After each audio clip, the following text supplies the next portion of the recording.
ज़िंदगी में कई बार यतीम हुआ हूँ, ज़िंदगी में कई बार बेसहारा हुआ हूँ, और मैं किन किन सदमों से गुजरा हूँ, किन किन हस्तियों की जुदाई का सदमे ने मेरे सीने को छलनी किया है। मेरे वालिद गए, मौलाना अबुल हसन अली नदवी गए, मेरे पहले शेख हज़रत मौलाना मोहम्मद अहमद साहब प्रतापगढ़ी गए, शेख उल अजीज़ हज़रत मौलाना ज़करिया कांदलवी गए, हज़रत दाई अल्लाह हज़रत जी हज़रत मौलाना इनाम उल हसन साहब गए, और हज़रत आखिर में मेरे शेख मुर्शिद, मेरे महबूब उलमा व सुलहा हज़रत पीर साहब भी अल्लाह को प्यारे हो। 2-2.5 महीने हुए होंगे कि मेरी एक रूहानी बेटी, अल्लाह के दीन की मेहनत करने वाली, जो ख़ुद लेडी डॉक्टर भी हैं, वो उम्रे पे गई हुई थी। उसने इत्तेफाक से हज़रत जी से वहाँ मुलाकात हुई, चंद महीने पहले की बात है। तो वो हज़रत जी की खिदमत में हाज़िर हुई, मेरे वास्ते से उनका तारुफ़ हुआ। वो पहले हज़रत जी से बैत हो चुकी थी। बाद में उन्होंने जब हज़रत जी से पूछा कि अब मैं क्या करूँ, तो हज़रत जी ने मुझ फ़कीर ग़ुलाम का नाम लेकर उनसे फरमाया कि सज्जाद से रब्ता रखना। तो वो बहुत अच्छा रब्ता रखती हैं, अल्लाह नज़र बद से बचाए और खूब काम ले। तो जब आखिरी मुलाकात में वो हज़रत की खिदमत में हाज़िर हुई, तो हज़रत ने बहुत देर तक मेरा तज़किरा फरमाया, उनके बयान के मुताबिक सलाम करवाया और कहा कि मैं मौलाना सज्जाद के लिए बहुत दुआ करता हूँ, वो बहुत बड़ा काम कर रहे हैं। आप सोचिए कि वो पीर दाना, वो मर्द दाना, वो मर्द हकीम, वो इस मुल्क के हालात के बारे में जो मेहनतें हो रही हैं उन पर वो कैसी नज़र रखते थे। कुछ लोगों की तरफ से ये पैगाम आया है, अगरचे अब काफ़ी वक्त हो गया है, लेकिन ये पैगाम ऐसा नहीं है कि इसको टाला जा सके।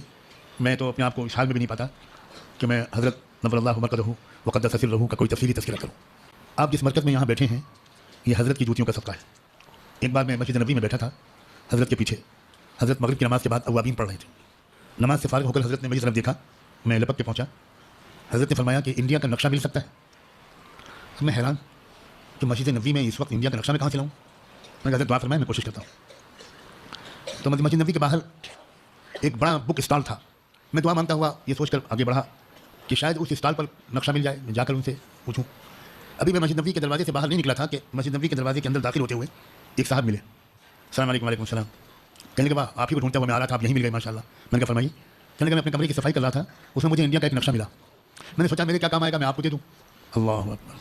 मैंने कहा ये है अल्लाह के बंदों की तवज्जो और उन पर अल्लाह की तवज्जो। मैं खुशी खुशी तेज़ कदमों से चलता हुआ हज़रत तक पहुँचा। हज़रत देख कर मुस्कुराए और फिर नक्शा खोल के बैठ गए। उस वक्त तक मेरा क़याम लखनऊ ही में था। मैंने तो नेरल और ममदापुर का नाम भी नहीं सुना था, इस जगह को मैं जानता भी नहीं था। हज़रत कुछ देर तक नक्शे को देखते रहे और एक जगह पर उंगली रखी। कहा ये जगह कौन सी है। मैंने कहा कि मैं इतना जानता हूँ कि ये कोकन का एरिया कहलाता है। बम्बई और पूना बड़े शहर हैं, ये उनके बीच की जगह है जहाँ आपने उंगली रखी है। कहने के मौलाना आप यहाँ अपना मरकज़ बनाइए। अल्लाह, मेरे तो पसीने छूट गए, इसलिए कि लखनऊ छोड़कर आना मेरे लिए बिल्कुल मुमकिन ही नहीं था। वहाँ इदारे चल रहे थे, अल-फुरक़ान का दफ्तर कायम था, मेरा घराना वहाँ आबाद, लेकिन बड़ों का हुक्म। तो मैंने मौलवियाना शरारत, सुन लो मौलवियों, तुम लोग तो डंडी मारते हो, हम भी कभी मारते थे।